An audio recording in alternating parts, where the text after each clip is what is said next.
ইহুদি খ্রিস্টান আপনার আমার ইমানকে নসেদ করার জন্য যতটা চক্রান্ত করে আপনি আমি জানি না।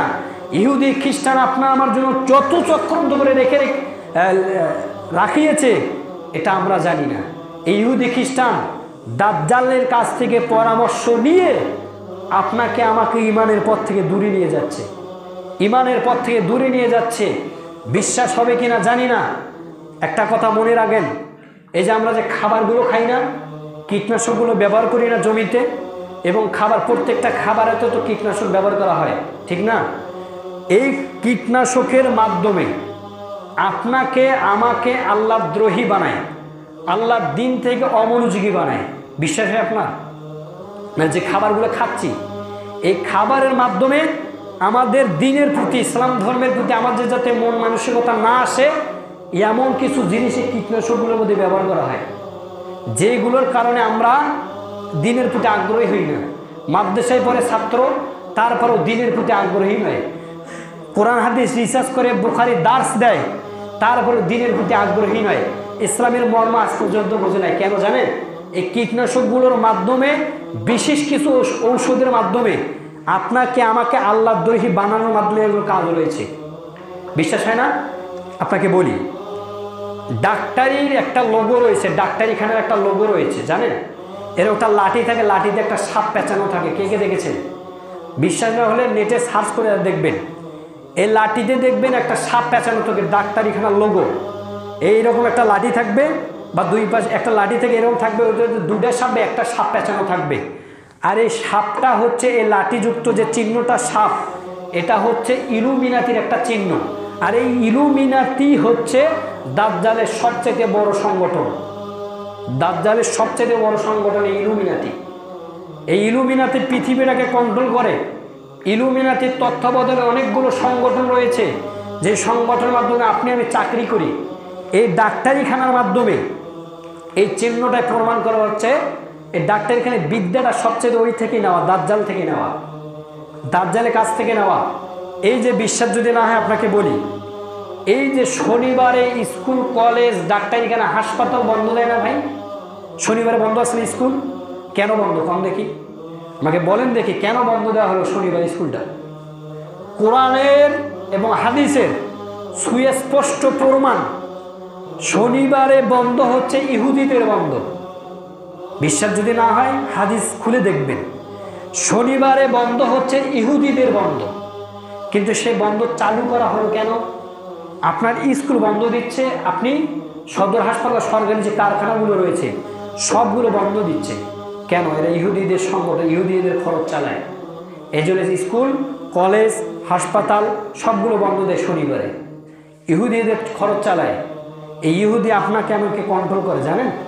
ইহুদি পৃথিবীর মধ্যে সবচাইতে বড় সন্ত্রাসী, ইহুদি পৃথিবীর মধ্যে সবচাইতে বড় হত্যাকারী। ভিয়েতনামের যুদ্ধে ইহুদিরা ৭৭,০০০ মানুষকে হত্যা করেছে। ৭৭,০০০ মানুষকে হত্যা করেছে ইহুদি। কোরিয়ার যুদ্ধে ৪,৯৩,০০,০০০ 23 বছর যাবৎ ইহুদিরা হত্যা করেছে। ৪,৩০,০০,০০০ মানুষকে হত্যা করেছে 23 বছর যাবৎ ইহুদিরা হত্যা করেছে। এই ইহুদি পাকিস্তানের লিয়াকত খানকে হত্যা করেছে। পাকিস্তানের লিয়াকত খানকে হত্যা, যে কাশ্মীরের ট্র্যাজেডি আছে না, কাশ্মীর যে সমস্যাটা, স্বাধীনতার ফয়সালা মাত্র 3 মিনিটে করা যায়, কিন্তু এই স্থানে স্বাধীনতা আজ পর্যন্ত 40 বছর, 45 বছর পর্যন্ত চলতেছে। আজ পর্যন্ত কাশ্মীরের কোনো কিছু সফলতা অর্জন হয়নি। এর পিছনে ইহুদির হাত রয়েছে, জানেন? আল্লাহ নবী এই জন্য বলেছেন, লা তাজিদান্না আশাদ্দান্নাসি আদাওয়াতাল লিল্লাযিনা আমানু ইয়াহুদা ওয়াল্লাযিনা আশরাকু। ও ঈমানদারের দাবিদাররা, তোমাদের চাইতে সবচেয়ে ভয়ঙ্কর জাতি হচ্ছে ইহুদি জাতি। তোমাদের চাইতে সবচেয়ে ভয়ঙ্কর জাতি হলো হিন্দু জাতি। আল্লাহ আরও বলেছেন, আমি আজকে ইহুদির বিষয়ে কিন্তু কিছু বলতে চেয়েছিলাম ইহুদিদের সম্পর্কে, কিন্তু আপনার আসেনি বিধি হয়নি। কিছু কথা বলি শুধু ইহুদিদের সম্পর্কে। আল্লাহ তাআলা কোরআনে বলেছেন, লান তারদা আনকাল ইয়াহুদু ওয়ান নাসারা, ইহুদি নাসারা তোমাদের প্রতি কখনোই সন্তুষ্ট হবে না, হাত্তা তাত্তাবিয়া মিল্লাতাহুম, যতক্ষণ না তোমরা তাদের ধর্মকে গ্রহণ করবে, যতক্ষণ না তোমরা তাদের আদর্শকে গ্রহণ করবে, ইহুদি খ্রিস্টান ততক্ষণ পর্যন্ত তোমাদের সন্তুষ্ট হবে না। আল্লাহ নবী সাল্লাল্লাহু আলাইহি ওয়াসাল্লাম আরো কোরআনের অনেক জায়গায় মারা যাওয়ার আগে লানাতুল্লাহি আলাল ইহুদি ওয়ান নাসারা, আল্লাহ নবী বলেছেন ইহুদির উপরে লানত, ইহুদির উপরে লানত এবং নাসারাদের উপরে লানত। কেননা তারা নবীদের কবরকে মাজার হিসেবে গ্রহণ করেছেন। এই ইহুদিরা পৃথিবীর মধ্যে সবচাইতে বড় সন্ত্রাসী। আল্লাহ নবী সাল্লাল্লাহু আলাইহি ওয়াসাল্লামের লাশ এই ইহুদিরা চুরি করতে চেয়েছিল, জানেন? 555 হিজরিতে আল্লাহ নবী সাল্লাল্লাহু আলাইহি ওয়াসাল্লামের লাশকে চুরি করার জন্য 3 জন ইহুদি আল্লাহ নবী সাল্লাল্লাহু আলাইহি ওয়াসাল্লামের লাশকে চুরি করার জন্য মদিনায় এসে সুরঙ্গ করে আল্লাহ নবীর লাশকে চুরি করত।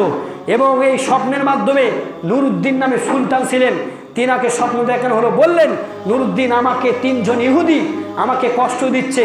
এবং আল্লাহ নবী সাল্লাল্লাহু আলাইহি ওয়াসাল্লাম তাদের চেহারাগুলো পর্যন্ত তুলে ধরলেন। আমি সংক্ষেপে বলি, নুরউদ্দিন যখন মদিনাতে চলে আসলেন 16,000 সৈন্যবাহিনী নিয়ে ওই 3 জনকে ধরার জন্য, বেশ কিছুদিন ধরে স্বপ্ন দেখেছেন যে ওই 3 জন ইহুদি আল্লাহ নবীকে কষ্ট দিচ্ছেন। সমস্ত গ্রাম 15 দিন ধরে 16 দিন ধরে পুরা মক্কা পুরা মদিনায় দাওয়াতি কাজ চালালেন। দাওয়াতি কাজ মানে সমস্ত মানুষকে খাবারের ব্যবস্থা করলেন মাত্র 3 জনকে ধরার জন্য। সবাইকে ডাক দিয়ে বললেন যে তোমাদের মধ্যে কি কেউ বাদ রয়েছে? সবাই বললেন না, কেউ বাদ নয়। সবাই এসে বারবার জিজ্ঞেস করতেছে কেউ কি বাদ রয়েছে? বললেন না, কেউ বাদ নয়। সবাই এসেছে, তার ভেতর থেকে ডাক দিয়ে বললেন যে 3 জন ব্যক্তি বাদ রয়েছে। তখন নুরউদ্দিন চলে গেলেন ওই 3 জন ব্যক্তির কাছে। 3 জন ব্যক্তিকে গিয়ে দেখলেন যে এত নামাজ পড়ে, এত কোরআন তেলাওয়াত করে, এত মুনাজাত করে আল্লাহর কাছে, গ্রামের লোকের কাছে এরা প্রাধান্য পেয়ে গিয়েছে ইবাদত গুজার হিসেবে। এবং গ্রামের ওই মদিনার লোকেরা বলেছিলেন এরা আমাদেরকে অনেক সাহায্য করে, অনেক সহযোগিতা করে। এই 3 জন ব্যক্তি, এই 3 জন খুব ভালো। পরবর্তী গিয়ে যখন তাদের ভেতরে গেলেন, নুরউদ্দিন কয়েকবার করে জিজ্ঞেস করেছেন যে তোমরা এখানে কেন এসেছো? তারা বলে আমরা পশ্চিম থেকে এসেছি বাইতুল্লাহতে হজ করার জন্য, আর আল্লাহ নবীর জিয়ারত, আল্লাহ নবীর সাথে জিয়ারতে আসছি এই জন্য। তখন 3-4 বার জিজ্ঞেস করার পরও সঠিক কথা বলে নাই। পরবর্তী নুরউদ্দিন তাদেরকে আবার বলছেন সত্যি করে বলো কেন এসেছো? পরবর্তী রাস্তা এরকমভাবে মেজে নিয়ে হাঁটাচলা করতে করতে দেখলেন যে একটা চট তুলে দেখলেন ওখানে একটা পাথর দেওয়া, আর ওই পাথরটা তুলিয়ে দেখলেন যে ডাইরেক্ট সরাসরি একদম আল্লাহ নবী সাল্লাল্লাহু আলাইহি ওয়াসাল্লাম যেখানে রওজা, যে কবরটা যেখানে, সেখান দিয়ে সুরঙ্গ করা, সেখান দিয়ে সুরঙ্গ করা। এই ইহুদিরা সুরঙ্গ করেছে, করে নিয়ে আল্লাহ নবীর লাশটাকে চুরি করতো। চুরি করতে ইউরোপ আছে না বর্তমানে, ইউরোপে পাঠিয়ে দিত। এরা ছিলেন বড় কর্মকারক। ইহুদিরা এদেরকে পাঠিয়ে দিয়েছে আল্লাহ নবীর লাশকে চুরি করার উদ্দেশ্যে। পরবর্তী নুরউদ্দিন 130 ফুট নিচে, মাটির নিচে সীসা ঢালা প্রাচীর দিয়েছেন, দিয়ে যাতে আল্লাহ নবীকে ভবিষ্যতে আর কেউ আক্রমণ করতে না পারে। এরাই হলো ইহুদি জাতি, এরা ইহুদি জাতি। এই ইহুদি জাতি বড় নিকৃষ্ট জাতি। এই ইহুদি জাতি আপনাকে আমাকে কন্ট্রোল করে, এই ইহুদি জাতি আপনাকে আমাকে পৃথিবীতে কন্ট্রোল করে, আপনার ঈমান নিয়ে খেলা করে ইহুদি জাতি। সংক্ষেপে আলোচনা করলাম, লম্বা আলোচনা সেজে নিয়ে পুরো আলোচনাটা দাজ্জাল কেন্দ্রিক ছিল। কিছু কথা বলতাম, কিছু বুঝতে পারতেন, কিছু খোরাক পেতেন।